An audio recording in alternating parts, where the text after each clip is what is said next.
It used to be a time that fairy tales were true. The king and the queen and all the pills were blue. But then the pill changed, the red pill's the true. Forget the married life, I got better things to do. Stack money, travel the world. When you're getting it like that, you can pick out a girl. When you chase your own dreams. Welcome back to the Anthony Spade channel. Before we get started, go ahead and hit that like button. Go ahead and hit that share button. And if you haven't already subscribed, go ahead and subscribe to the channel. Okay, today we're going to be talking about 3 sneaky things that women do to test your confidence.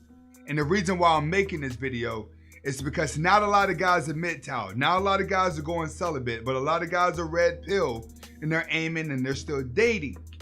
So for those that are still dating, these are going to be some tips that you need to watch out for that a woman is going to do that you may not be understanding in the process. And for those who may have been tested in the past and did not know how to pass them. So this is not going to everyone. This is only going to a certain group of men that are still out here dating. All right. The first thing, when you're talking to a woman, one of her ultimate tests is to talk to another man in front of you. What you must do, silence. Silence. See, when you're red pill, you gotta already expect it. When you already expecting a woman to do something, it's less emotional that's gonna happen. That's just like if you know somebody that's clumsy, right? And then they trip over their shoestrings or they trip and they do something, they walk down the steps. You ever met somebody that was just clumsy? Then when they did do something clumsy, you didn't have a reason to help them out because you was expecting it. See, when you expect something to happen, you're less emotional to it. So when it comes to a woman, just know her ultimate test is to talk to another man in front of you to see how you react. The best thing for you to do is to be silent. Silence is golden to a woman because it gives her nothing to play off of. The more you talk, the more she analyzes. The more you move, the more she analyzes. The more emotional you become, the more you analyze. Women only attract what she cannot figure out. That's the brain of a woman. If I cannot figure it out, I'm going to constantly attract it. And women, when you are silent, will constantly talk to try to agitate to get you to talk. So when you start talking, they can analyze your every movement. That's why silence is golden whenever they're starting to test you. All right. Number two is going to be when she goes cold in the relationship. That's when she wants to play the I'm not going to call you anymore. Now, before she starts playing this I'm not going to call you anymore role, you got to start looking at the events that led up to her doing that as if you have came off too needy or not. But if you haven't came off too needy and you've always maintained your red pill masculine role and you know that the game is coming, silence. Silence.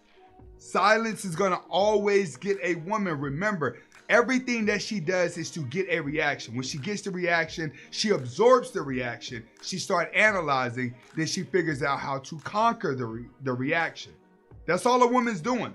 A woman is constantly reading people's emotions. This is why, like when you start complaining about women, they'll constantly say, oh, you've been hurt, huh?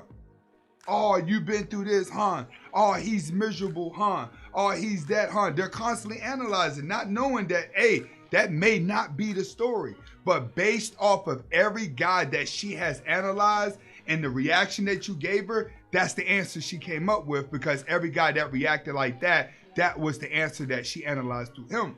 So when you're silent, once again, you throw her off. Once you see her off, and once you see her start doing baiting questions, and when she starts talking to you to get a response, that's when you know you're ahead of the game. See, the worst thing that a person could do is to talk to a smart ass. You ever talk to a smart aleck? Don't they just make you mad? Because they got a very intellect way of responding to your questions or your answer, and it just draws you mad every time if you can't answer back intellectually. But it's got to be like that with a woman. You must keep her silent. You must remain silent while she guesses. But when you talk, you got to speak with power, but then you got to learn to be quiet. So when she comes and tests you with that, you make sure your reaction is silence. All right. Number 1, mixed signals. One day she like you, next minute she don't. One minute she calling you all the time, next minute she not. This is another one. When they get around to doing mixed signals, that means that you have done 3 and 2 properly. Mixed signals is her desperation to try to figure you out. Let me act like this. Now let me act like that. Let me act like this. Now let me act like that. When they get around to doing a lot of mixed signals, it's because they have no analyzation and you are fully in control. So best believe the more mood swings that she's having around you, the less analyst she has of you. When a woman has you completely analyzed, she starts adjusting her personalities to wooing what she wants out of you. So she'll start catering towards you, treating you like a king, sliding back off, being very dominant. She'll always go through these characters to where she's interacting with you. When she's giving you mixed signals, that means that you have the power. A lot of guys don't understand this when it comes to mixed signal time. They think that it's just a game. It is a game. But the game that she's playing with mixed signals is she's trying to figure out what type of character moves you. What type of character gives you a reaction. So once she finds out, all right, he gets mad when I act like this, and then he's calm when I act like this. Throughout the relationship, she's already finding ways to train you to her by giving you mixed signals. She's seeing which character you adapt to, and whatever character you adapt to, she'll know to play that role to get the reaction. So understand, mixed signals just means you're empowered. What do you do with mixed signals times? Silence. Silence is the #1 dating rule. And for you guys out there dating, this is all you need to think about when you're dating. The slower you move, the faster she will. You must be disciplined to moving slow. If you're gonna see her every single day and this is a girl that you're dealing with, you gotta go some days where you don't say nothing to her, even though you see her, just so she guess she done did something wrong. You can't do that. Do not get up in here. You gotta pull away. Move slow. And when they start throwing these tests at you and you're able to see the test, that gives you the advantage. But remember, you're only gonna win with silence, because the moment you start talking and the moment you start moving, then she's gonna analyze everything about you. And she's gonna start giving mixed signals to see which characters work and which characters don't. This is Anthony Spade. Hasta la vista. Welcome back to the Anthony Spade channel. Before we get started, go ahead and hit that subscribe button. And if you like the video, hit the like button at the end. All right, today we're gonna be talking about why love isn't real and it's just a fantasy. All right, when we're talking about the word love, there's a lot of definitions for the word love. A lot of people perceive the word love differently. A lot of people are even taught the word love differently and what it means in expressions, what love is. But on the Red Pill channel, our definition of love is living out a fantasy and accepting all the negativity that comes with it. I'm going to say it again. Love is living out a fantasy and accepting all the negativity that comes with it. Examples. Let's say you're a dream chaser and you have a business that you want to own, or you're a basketball player, football player, or a scientist. You have a dream that you want to accomplish. Being that you see that dream is going to make you happy, it becomes a fantasy. Fantasies and dreams go hand in hand. So the closer you get to that fantasy, the more in love you're going to be, which means you're going to tolerate more negativity that comes with it.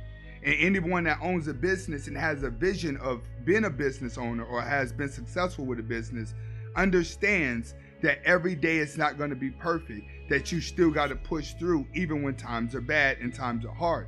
That's what it's like when you love your dream and you love your fantasy. You're accepting all the negativity that comes with it and you're pushing forward. It's the same thing in a relationship. 9 times out of 10, the person that you love is part of your fantasy. They part of the person you see yourself with for the rest of your life. They part of the person you see yourself being around your cousins with, your uncles with, grandma with, granddad with. That's the person that you want to take and form a family with, because they become part of your fantasy. But what you do is you ignore all of their negative traits, whether it makes you angry, whether it makes you sad, or whether it makes you depressed. Because physically, they already look the part of your fantasy, so you accept all the negativity that comes with them. Now, in life, what life doesn't teach you about love, it teaches you how to give love. It shows you how to express love. But love don't teach you how to accept it. No one's taught how to react when someone says they love you. That's what happens in a lot of relationships. There's always one person that does not know how to accept love, even though both parties know how to express it. Which is why in a relationship, it can only be one person in love in a two-person relationship. It can only be one person in love. Because when you're in love, there's only one person that's going to accept the negative traits of the other. The other person will always be telling you what's wrong. See, if you're the person that's in love, you're going to accept the negativity. But the person that you're loving is going to give you all the negativity back. They're the ones that's going to tell you what they don't like about you. They're the ones that's going to tell you when you did something wrong. But you're going to ignore everything that they do wrong because you're the one that's in love. Remember, only one person can be in love at a time. And that's typically what's happening in a relationship. One is in love, the other knows that the other's in love, but one is blind and one logically sees how they're going to get everything that they want. They always say, if you love somebody, you'll tell them the truth. No, if you're logical, you tell them the truth. See, when you're in love, you don't tell nobody the truth. You accept the negativity. When you're in a relationship and you're getting around to telling your spouse everything that you don't like about them, you're actually falling out of love and you're already on your way out because they were supposed to change on their own because you were taught to accept their negativity. And this is why love isn't real. It's just a fantasy that's been filled with negativity that you take that's going to make you sad, angry, and depressed. And you'll get your happiness back when you fall out of love. This is Anthony Spade. Hasta la vista.